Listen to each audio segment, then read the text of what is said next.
మీ ఇంటికి ఇంటీరియర్ చేయించుకునేటప్పుడు మీరు ఫాలో అవ్వాల్సిన 3 గోల్డెన్ రూల్స్. ఇందులో రూల్ నెంబర్ 1 ఇది మాత్రం అన్నిటికంటే మరీ ముఖ్యమైనది. ఎందుకంటే ప్రతి ఒక్క ఇంటీరియర్ పాడవడానికి ఇదే మెయిన్ రీజన్ అవుతుంది అనమాట. సో ఇందులో నేను చెప్పొచ్చేది ఏంటంటే, ఎప్పుడైతే మీరు ఇంటీరియర్ డిజైన్ని కలిసిన తర్వాత మీరు కలిసి ఒక డిజైన్ లాక్ చేసిన తర్వాత, సో ఎలాంటి వాళ్ళు వచ్చినా, ఎంతటి వాళ్ళు వచ్చినా, మనకి ఎంత క్లోజ్ అయినా వాళ్ళు వచ్చి మనకి చేంజెస్ చెప్పిన తర్వాత ఆ చేంజెస్ మనం చేయకూడదు, కాంట్ బట్ సిచ్యువేషన్లో తప్ప.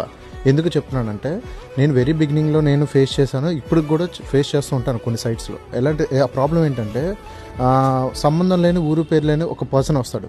సో ఆ పర్సన్ వచ్చి, సో ఇది ఎందుకు ఇలా చేశారు, అది అలా చేయొచ్చు కదా, ఇది ఇలా చేయొచ్చు కదా అని చెప్పి తనకి తెలిసిన ఫ్రీ ఉచిత సలహా అనేది మనకి దానం చేసి వెళ్ళిపోతుంటాడు.